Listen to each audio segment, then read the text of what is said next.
Bendiciones en Cristo Jesús. En los evangelios tenemos registradas 7 palabras o frases pronunciadas por Cristo desde la cruz.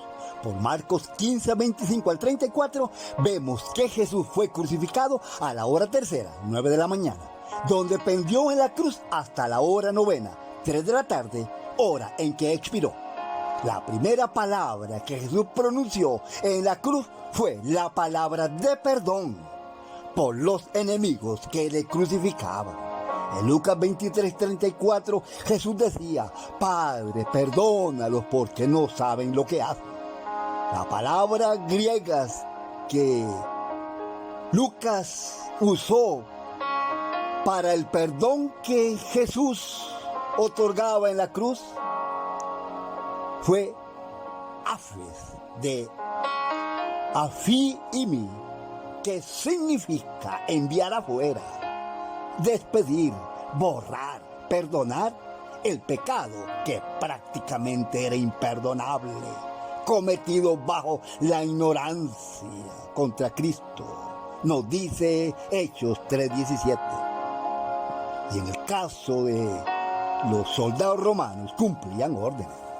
En la cruz Jesús ofreció, entregó su vida para el perdón de los pecados, en provisión para todos. Pero recibe su perdón todo aquel que se arrepiente de sus pecados y cree en el Evangelio de Cristo, que es la buena noticia que comunica la salvación. En Hebreos 12, 24 leemos que la sangre de Jesucristo habla mejor que la de Abel. En Génesis 4:10, la sangre de Abel, derramada por su hermano Caín, clama, pide venganza, mientras que la sangre de Cristo, derramada en la cruz, clama, pide, habla por perdón a todo aquel que se arrepiente y le recibe por la fe como su Señor y Salvador. Uno que imitó a Jesús en perdonar a sus enemigos fue Esteban, uno de aquellos diáconos o servidores que nos habla Hechos 6:5, y primer mártir de la iglesia cristiana, quien fue acusado falsamente de blasfemar contra el lugar santo y la ley de Moisés, y en su defensa ante el Sanedrín o concilio judío les acusó de ser duros de servicio y de resistir al Espíritu Santo.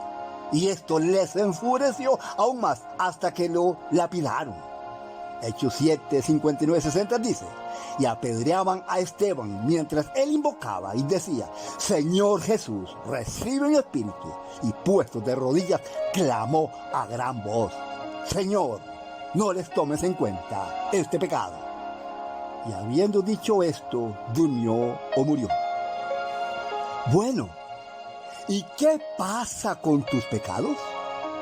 ¿Ya usted se arrepintió de sus pecados y pidió perdón a Dios por medio de Cristo?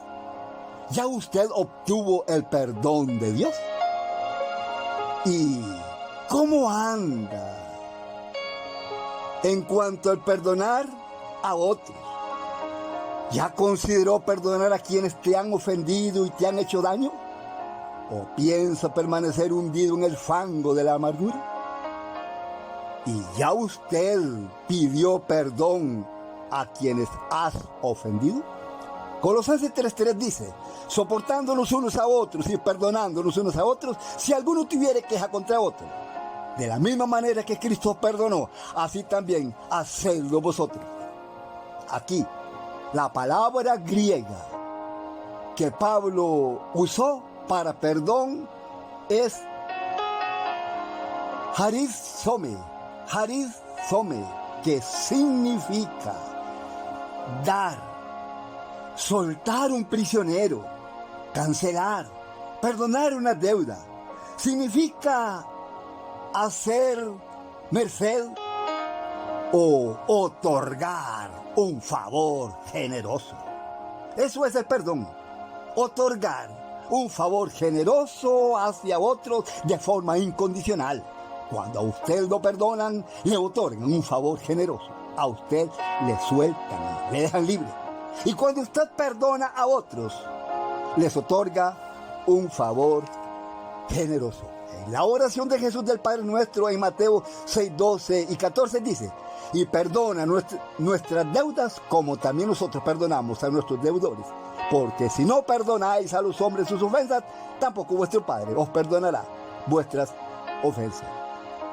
Nuestro perdón hacia otros es hecho por Jesús un prerequisito a nuestra obtención del perdón de parte de Dios. De manera que el perdón pronunciado por Jesús en la cruz, haces de afimi, es enviar afuera, despedir de nosotros, borrar, perdonar de nuestro corazón a quienes nos han ofendido. Y la otra palabra griega para perdón que usa Pablo en Colosenses 3:13 es harizome, que significa soltar al que no hemos perdonado.